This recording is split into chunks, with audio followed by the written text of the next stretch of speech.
Darating ang araw.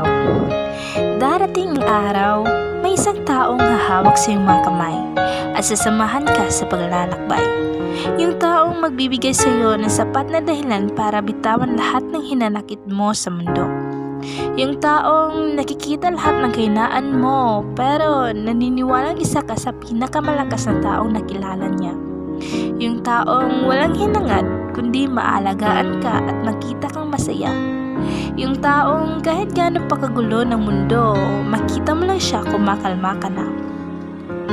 Yung taong mag-aalay sa iyo ng buhay at gusto niya hindi dahil mahal mo siya kundi alam niya sa sarili niya na ikaw din ang buhay niya.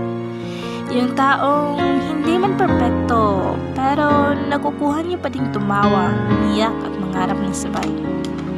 Yung taong nagbibigay ng sobrang halaga sa bawat simula at pagtapos ng araw mo.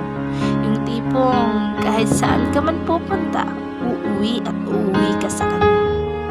Yung taong kahit anong sama pa ng araw mo, mayakap lang siya, alam mo nang maging okay ka na.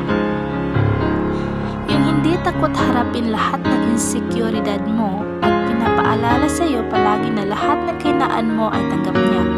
Dahil ikaw yun, siya yun, kayo yun. Yung may pagkukulang ka man bilang ikaw, naiintindihan ka niya kasi alam niya kaya niyang kunan kung anumang pagkukulang. At naniniwala siya na ganun ka din sa kanya, walang labis, walang kulang.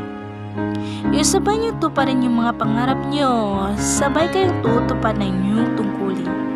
Darating ang araw, dadating siya at ipaalala sa iyo kung bakit inilaan ka para sa kanya.